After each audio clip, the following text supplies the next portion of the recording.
Hello everyone, welcome to drama one. Part 11 की शुरुआत में हम देखते हैं कि ये लोग वापस आ जाते हैं। बू मैंग अपनी फ्रेंड्स के लिए बहुत सारे गिफ्ट लेकर आई थी। यूनो जाकर वैन लाओ से कहता है कि बू मैंग वापस आ गई है। वैन लाओ कहता है कि मैं तो उसे नहीं देखने जाने वाला।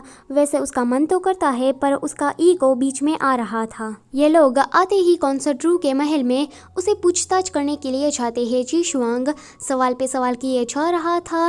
रू डर रही थी और किसी का भी आंसर नहीं कर रही थी।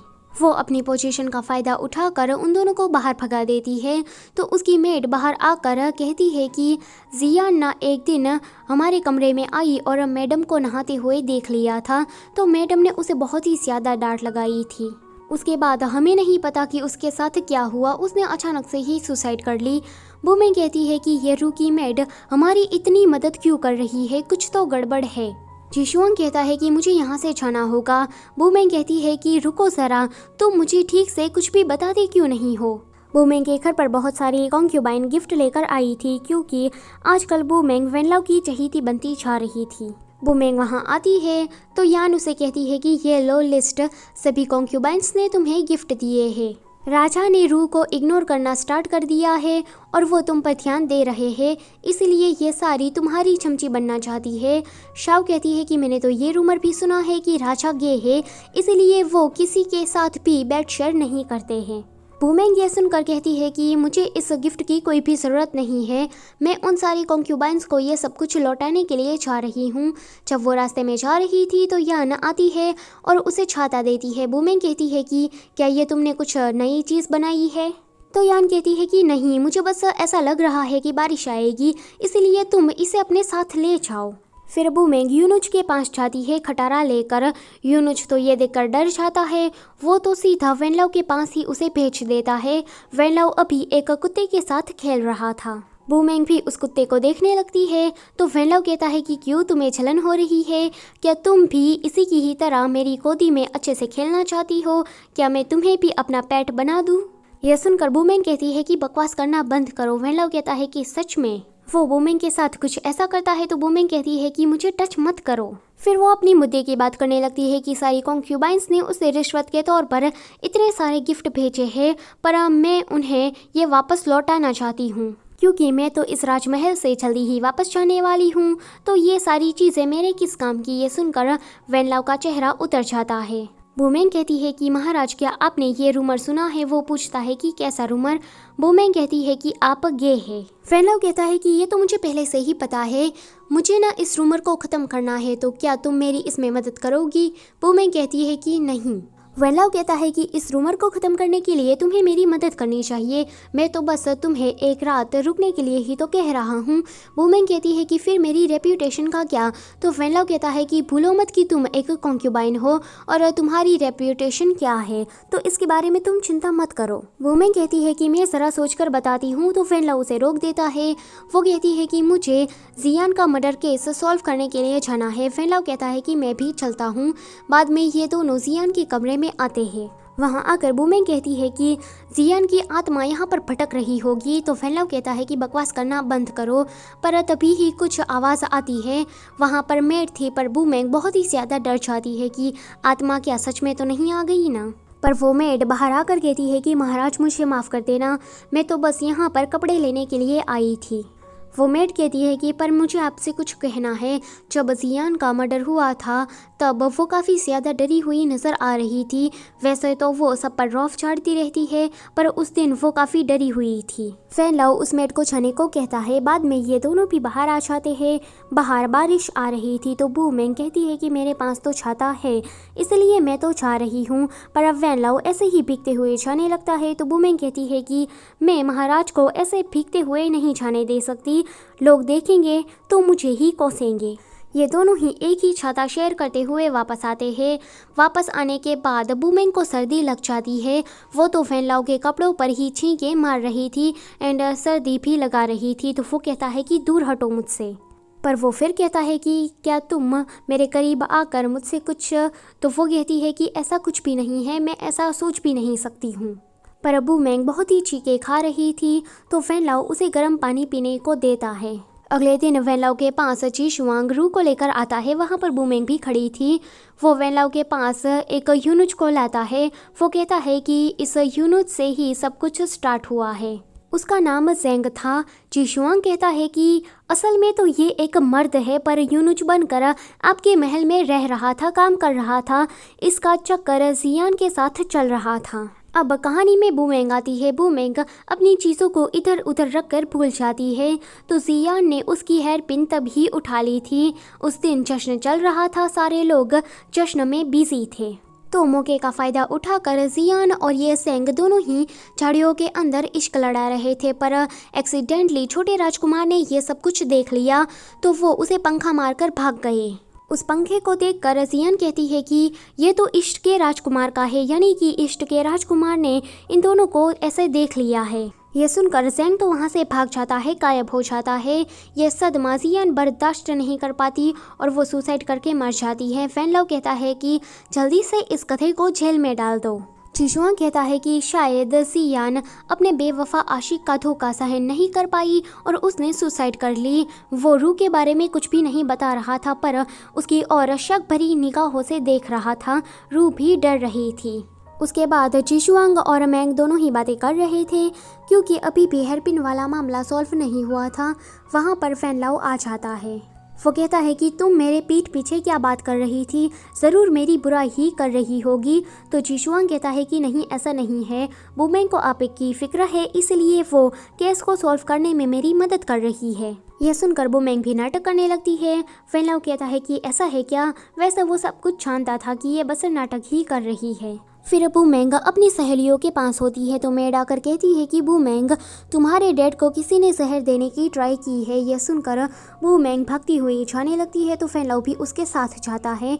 बूमेंग कहती है कि मेरे डैड तो आपको हमेशा ही डांटते रहते हैं, फिर आप उसे देखने के लिए क्यों जा रहे हैं? वेनलाओ कहते हैं कि वो हमेशा ही मुझे डांटते हैं मेरे भले के लिए, और मैं उसका बहुत ही ज़्यादा शुक्रगुजार हूँ। फिर ये लोग बूमेंग के घर पर आ जाते हैं। वहाँ पर बूमेंग का भाई का चेहरा बिगड़ गया था जहर की वजह से।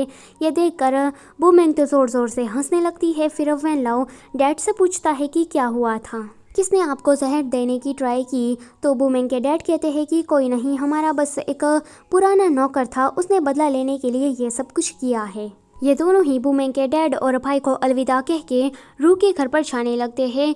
वहाँ पर वेनलाओ बूमेंग से कहता है कि यहाँ पर किसी से बात मत करना, अगर कोई स्ट्रेंजर खाना दे तो उसे खाना भी मत, ये लो कुछ कैंडी, इसे खा लेना। बूमेंग वॉज लाइक, मैं क्या छोटी बच्ची हूँ जो ये मुझे इस तरह से ट्रीट कर रहा है? बूमेंग बाहर खड़ी हुई कैंडी खा रही थी, तो उसे कुछ आवाज़ आती है, तो वो वहाँ जाने लगती है। इसमें उसकी कैंडी भी गिर जाती है। एक औरत बच्चे को डांट रही थी कि तुमने मेरे पैसे चुरा लिए। तो बूमेंग कहती है कि क्या हुआ है? बच्चा कहता है कि मुझे भूख लगी थी। बूमेंग उस औरत को कुछ ज़्यादा ही पैसे देकर चुप कराकर भगा देती है। बच्चा कहता है कि मुझे भूख लगी थी। बूमेंग कहती है कि पर ऐसे तुम्हें चोरी नहीं करनी चाहिए थी, रुको ज़रा, मैं तुम्हारे लिए कुछ खाने को लेकर आती हूँ। वेनलाओ रू के घर से वापस लौट रहा था। वो देखता है कि बूमेंग तो यहाँ पर नहीं है। वो बूमेंग को ढूंढने लगता है। यहाँ पर बूमेंग और वो छोटा सा बच्चा खा रहे थे, पर बूमेंग को सूसू लगती है, तो वो अपना पर्स उस बच्चे को पकड़ा कर टॉयलेट के लिए जाने लगती है। वेनलाओ तभी ही वहाँ पर आता है। वो उस बच्चे के हाथ में बूमेंग का पर्स देख लेता है। वो उसे पूछता है कि ये पर्स किसका है, पर वो बच्चा डर जाता है क्योंकि वेनलाओ पर हमला होने वाला था। वेनलाओ उसे बच जाता है। बावजू आकर उन हमलावरों से फाइटिंग करने लगता है। बूमेंग भी वहाँ पर आ जाती है। एक हमलावर वेनलाओ पर हमला करने जाता है, तो 18 किल बहुत ही मस्त एंट्री लेकर उस हमलावर को वहीं पर ही मार डालता है। फिर बूमेंग वेनलाओ के पास आ जाती है। 18 किल बहुत ही मस्त फाइट कर रहा था। ये देखकर हमलावर वहाँ से जाने की करते हैं, पर एक हमलावर जहरीली सुई वेनलाओ की ओर फेंकता है, मतलब फूंक मारता है, पर वो बूमेंग को लग जाती है। हमलावर तो भाग जाते हैं, बावजूद उसके पीछे जाता है। वेनलाओ बूमेंग को लेकर एक कमरे में आता है।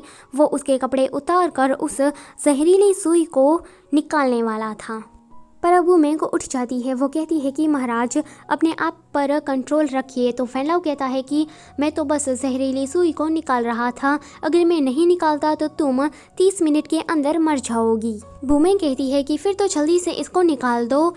वो निकालने के लिए जा रहा था पर कबाब में हड्डी बनकर बावजू आ जाता है। वो कहता है कि माफ़ कर देना। वो फिर बाहर चला जाता है। ये दोनों अपना काम कंटिन्यू करने वाले थे पर 18 किल आ जाता है। बावजू उसे रोकने के लिए जाता है पर 18 किल तो ज़बरदस्ती अंदर घुस जाता है। वो भी ये नज़ारा देखकर दंग रह जाता है पर वो कहता है कि महाराज प्लीज़ मुझे मदद करने दीजिए। बूमेंग की पीठ पर वो ज़ोर से मुक्का मार देता है और सुई सीधा निकलकर बावजू के पैर में लग जाती है। बावजू ज़ोर से चला रहा था पर कोई उस पर ध्यान नहीं देता। 18 किल बूमेंग को एक दवाई भी खिलाता है। वो कहता है कि महाराज मैंने अच्छा काम किया ना। वैन लाओ जो कि गुस्से में था वो कहता है कि थैंक यू। फिर ये दोनों बातें कर रहे थे। वैन लाओ रू के घर से बहुत ही ठोस एविडेंस लेकर आया था कि रू असल में ग्रैंड ट्यूटर यानी कि उसके बाप की बेटी है ही नहीं।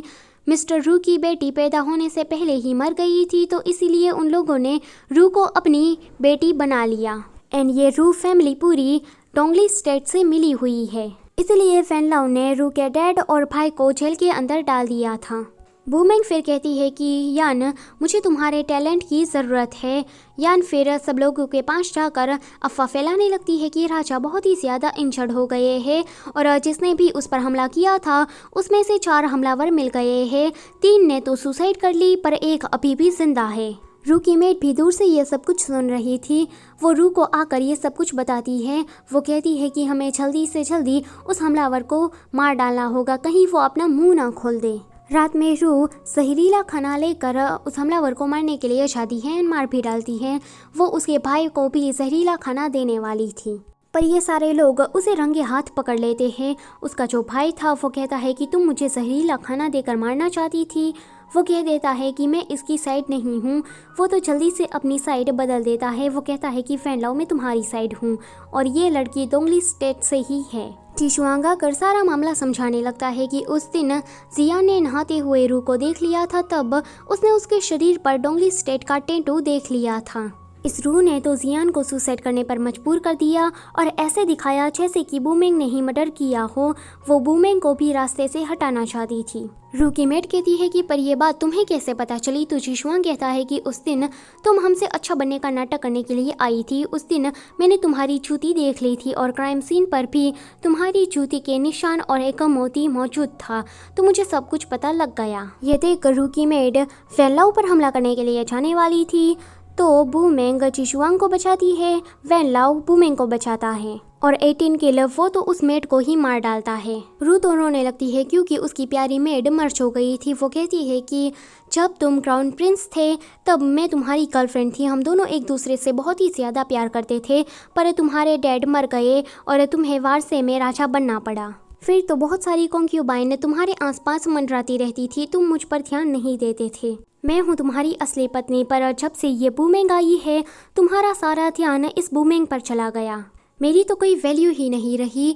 तो वैन लाओ कहता है कि देखो तुम्हारे डैड, तुम्हारा भाई और खुद तुम क्रिमिनल हो। वो ऑर्डर देता है कि इसे जेल के अंदर डाल दो। जाते टाइम भी रू बूमेंग से कहती है कि मैं तुम्हें नहीं छोड़ूंगी, मैं तुम्हें मार डालूंगी। ये वाला पार्ट होता है यहीं पर ही ख़त्म। डोंगली स्टेट के बारे में ज़्यादा कुछ तो नहीं बताया पर आप लोग समझ लो कि ये ग्रुप देशद्रोही ग्रुप होगा। सो वीडियो होती है यहीं पर ही ख़त्म। Don't forget to like, share and subscribe. Thank you for watching.